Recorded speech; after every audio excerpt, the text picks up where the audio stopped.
Flames as tall as a high-rise galloping up and down mountainsides.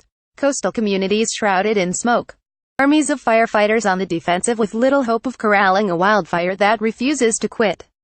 The scene from this month's Thomas Fire is all too familiar in the Los Padres National Forest, where jagged ridges and steep canyons of chaparral have been tinder for some of the state's biggest wildfires. In the course of a week, the Thomas exploded into the fifth-largest wildfire in the state's modern record. At 231,700 acres Monday evening, it ranked just behind 2007's Zaca Fire No. 4 and ahead of 1932's Matilija Blaze No. 6. They all have chewed their way across the Los Padres above Santa Barbara, where an utter sense of remoteness reigns on hours' drive from some of California's priciest real estate. But the very qualities that make its wilderness a beacon for hikers and the dramatic backdrop to Santa Barbara also make it a firefighter's nightmare. The mountain ranges run east-west, in line with dry winds from the interior. Deep canyons crease country that is twisted and folded by nature's forces. There are few places where fire crews can take a stand. It's really steep, said Tim Chavez, a battalion chief and fire behavior analyst with the California Department of Forestry and Fire Protection. The ridges don't go anywhere. There's no place where you can put a dozer on it and connect it to anything. A big percentage of firefighting success is being in the right place with the right resources when the fire squats and doesn't move for a couple of days and you can jump on it. This fire has not done that, Chavez added. It's on the move north, east, west. In such difficult terrain, CAL FIRE officials said they basically have no way to get crews on the ground to directly attack the western front of the Thomas Fire. Instead, crews drove out of the Ventura County Fairgrounds on Monday and headed to the residential streets in the south-facing foothills of Carpinteria, where they set up defensive positions and waited in case the Thomas came to them. Driven by winds, topography and fuel, the fire Sunday grew by a whopping 61,000 acres, the most it has burned in a single day since Dec. 5, when it charred 63,046 acres. As of Monday, federal, state and local fire agencies had spent more than $38 million battling the Thomas, which was 20% contained and had destroyed more than 600 homes, most of them in the Ventura area. The winds, which can carry embers more than a mile and start spot fires well ahead of the flame front, picked up Saturday night and Sunday morning. They also changed direction, blowing from the east rather than the northeast. Humidity levels are stuck at withering levels, sucking the moisture out of dense stands of chaparral that can stoke flames like coal shoveled into a furnace. 2 months into the rainy season, the rains that would normally start to green up the scrublands have yet to arrive.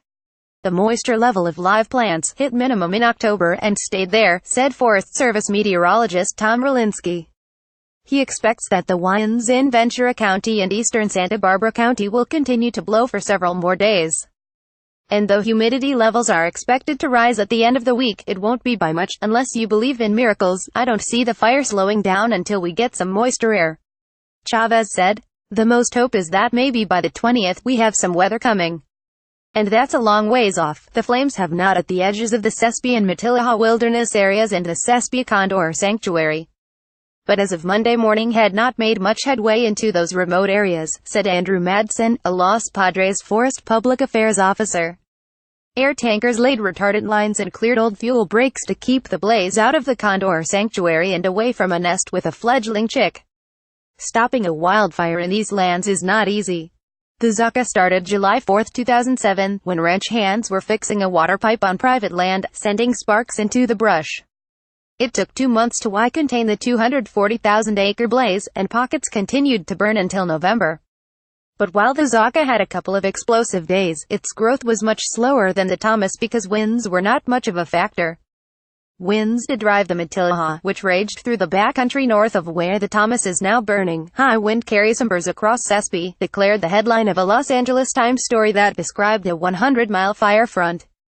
Firefighters used mule packs to get equipment into the backcountry. One horse, top-heavy with its load, fell 1,500 feet down a rocky cliff, according to the Sept. 17, 1932 article. How you can help fire victims in Southern California. 4 days earlier, the paper ran a piece by A.L. Spellmeyer, an expert on the wilds in Ventura and Santa Barbara counties, where the Great Forest and Brush Fire is raging, in a colorful testament to the region's remoteness, the story's headline declared, part of weird and mysterious region being swept by Great Fire has never been trod by white men and holds relics of antiquity, with the exception of a few trails and a few creeks and valleys. Spellmeyer wrote, "It is a country claimed by the brush." Jeff Kuiper, executive director of the nonprofit Los Padres Forest Watch, briefly returned Monday to his Santa Barbara office, which was closed because of the Thomas Fire. The city was so smoky that Kuiper wore a face mask as he worked at his desk. "It looks like a very desolate landscape in the areas that the fire has passed through," he said in a telephone interview.